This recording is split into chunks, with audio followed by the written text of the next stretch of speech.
Modern Merfolk. What is it about this deck that inspires such devotion in its pilots? Well, not quite Tier 1. Merfolk is always on the cusp of breaking through in Modern, yet has been a consistent and reliable part of the meta since the format's very inception. What makes this deck so consistent, and what methods and strategies can players use to pilot their lists to better results? This video isn't a deck tech so much as it is a deck lecture on Modern Fish. We'll look not only at effective piloting techniques, but also examine why mono-blue builds are poised to do well with the unbanning of Jace the Mind Sculptor and BloodBraid Elf, take a look at what advantages Simic has to offer us with the key green merfolk from Ixalaln, and also explore how to build your own Modern Merfolk deck on a budget of less than $100. All this as well as a special guest speaker and a preview card of a key merfolk staple that's being reprinted in Masters 25. On this, the first in our Tolarian Deck Lecture series.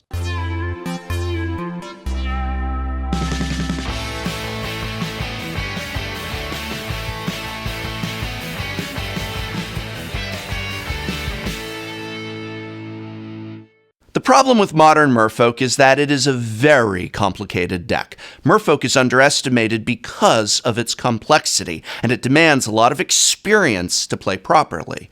Merfolk has a very large decision tree. It's not just one-dimensional. You can play aggressive, you can play a tempo game, you can play control. There's just so many avenues to winning, either through unloading your hand or playing a few creatures while holding up those counterspells, attacking your opponent's mana even. So there are many different ways to winning the game, but the win condition itself is very fragile. Unfortunately, we have the worst win condition of all the modern decks, and that win condition is as follows. We have to play creatures, we have to turn them sideways, and we have to connect with damage. We have to repeat this process over and over again. And thus this win condition is so fragile because we have so many creatures, and if we lose too many creatures in the wrong way, then we lose any hope of winning the game. Without a doubt, Merfolk is one of the most fair decks in Modern. We are very honest, us fish, but with the recent unbanning of Jace the Mind Sculptor and BloodBraid Elf, our honest deck is honestly going to be very well positioned in this new meta. To explain how, I've invited Merfolk expert Jonathan Zakzek, much more widely known as Nikachu, to discuss how these bannings have affected Merfolk for the better. Nikachu's specialty is Merfolk, both in Modern and Legacy. In fact, his YouTube channel contains over 1,000 videos devoted to fish. Last year, his expertise in Merfolk took him all the way to the Pro Tour by way of placing second with Merfolk at GP Toronto, where he managed to defeat names such as Sam Black and John Stern. Sam has 1 mana up. It can only be a fatal push. John just goes Lord of Atlantis with the spell backup, and that's going to do it. Attack for the win, and Jonathan Zakzek puts himself into the finals of the GP with Merfolk. I could think of no one better to explain why Fish is so well positioned after these unbannings. So, Nikachu, what are we looking at in a post-Jace modern world?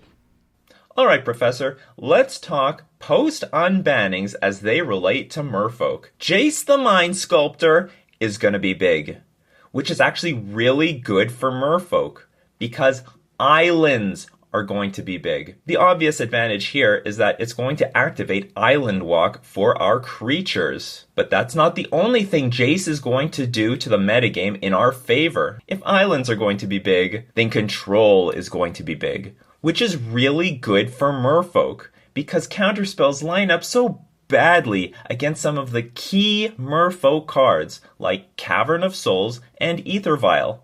We are going to win so many game ones because our opponent is essentially holding blanks in the form of Spell Snare, Remand, Mana Leak, Logic Knot, and Cryptic Command. With Jace unbanned, I see a lot of wins ahead for Merfolk. Hey, don't forget, we can just counterspell Jace the Mind Sculptor. Our deck runs negate. We have those tools available. Other creature decks don't have spells like we do. It's the same reason Merfolk does so well against combo decks. We run enough counter magic to handle them. Back in the days of Splinter Twin, we were always well positioned to win in that matchup. All of this works in our favor against Jace and the rise of modern combo and control. But Jace wasn't the only thing unbanned. Nikachu, let's talk about the BloodBraid elf in the room.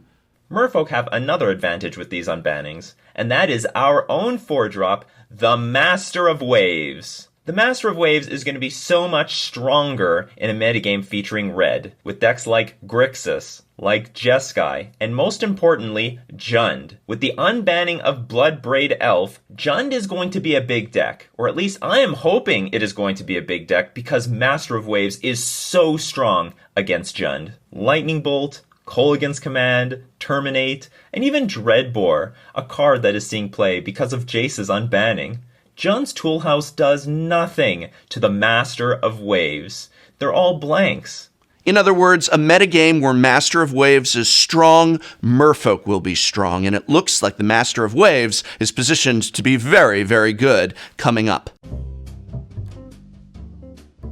Now, Merfolk had a kind of renaissance in the fall with the release of Ixalaln, which continued through Rivals right up into the unbannings following the Modern Pro Tour. Suddenly, Simic was where Merfolk wanted to be, but why? One thing that turned everything around in the fall was Blood Moon. Blood Moon decks became huge, from Mardu to Blue Moon to Red-Green Ponza. Humans, which many people feel outperforms Merfolk, is actually very weak to Blood Moon, whereas our mana base is largely immune. Now, Collected Company was a green card that Merfolk had been eyeing for a while, but it wasn't until Ixalan's Merfolk that it had the right possible pulls and the right possible push.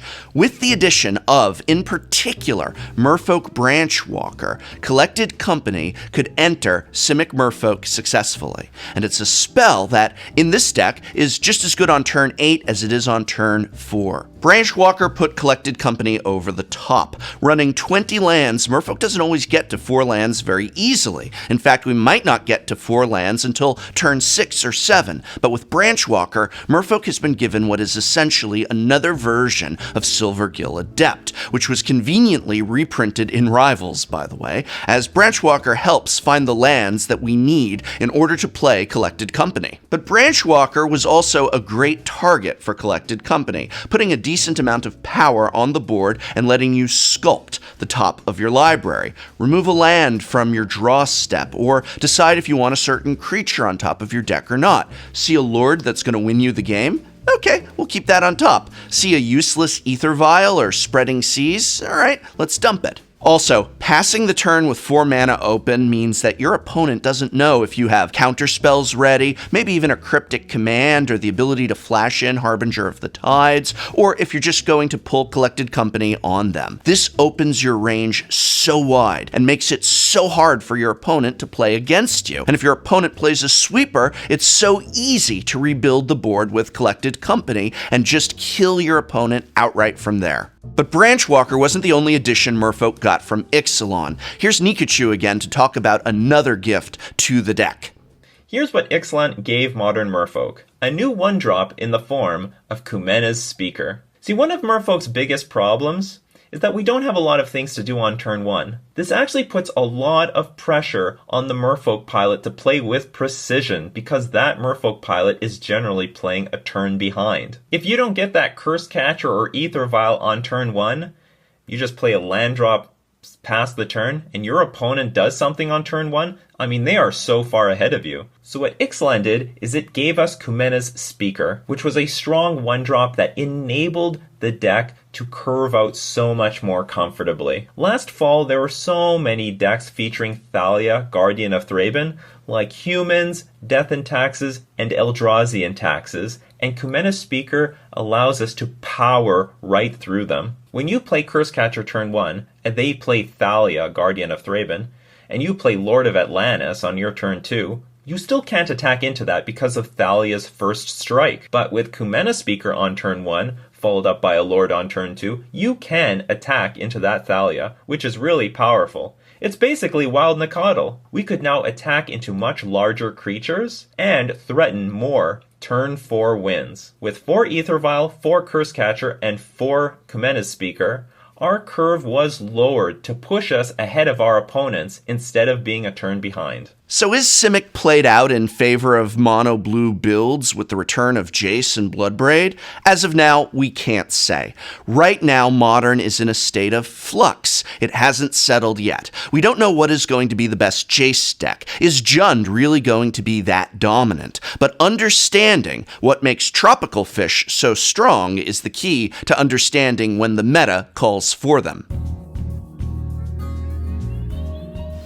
Let's talk Curse Catcher. Curse Catcher is the best 1-drop that we have for this deck. As we said earlier, we need to do something on turn 1 or we're going to fall behind. Out of all of our choices, Curse Catcher is the best 1-drop because Curse Catcher delays a lot of decks, including combo decks. As Nikachu likes to put it, Curse Catcher is a Thalia on a stick. Previously only printed in Shadowmoor, Curse Catcher was one of the more pricey elements, even at Uncommon, but with an upcoming reprint in Masters 25, where it thankfully still remains uncommon, its cost is sure to drop significantly to become more affordable, making access to this deck all the better.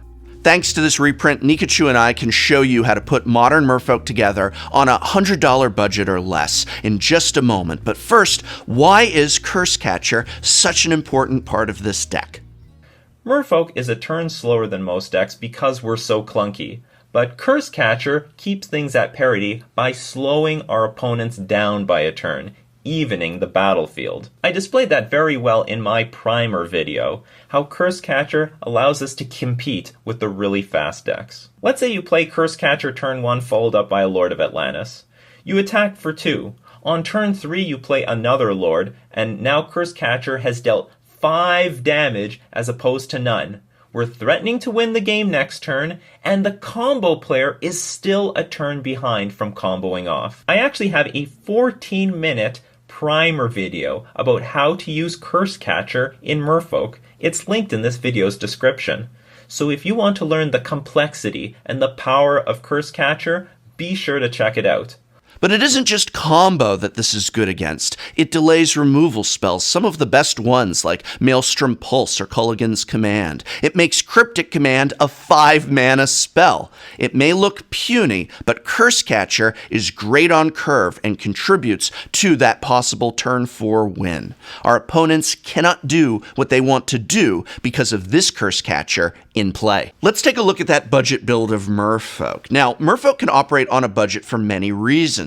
Most noticeably is the land base, which can be as simple as 20 islands if you need it to be, forsaking Mutavaults for financial savings. But Nikachu's budget Merfolk list shows that there's creative ways around most of what is costly in the deck, and with the reprinting of Curse Catcher in Masters 25, Merfolk just may be the best deck for you to dip your toes into the waters of Modern with. I hope very much this lecture has been of some interest to you. What deck from what format would you like to see explored as the series continues? Let me know in the comments below. Special thanks to our guest speaker Nikachu, who will close us out with his final words of advice on piloting Modern Merfolk.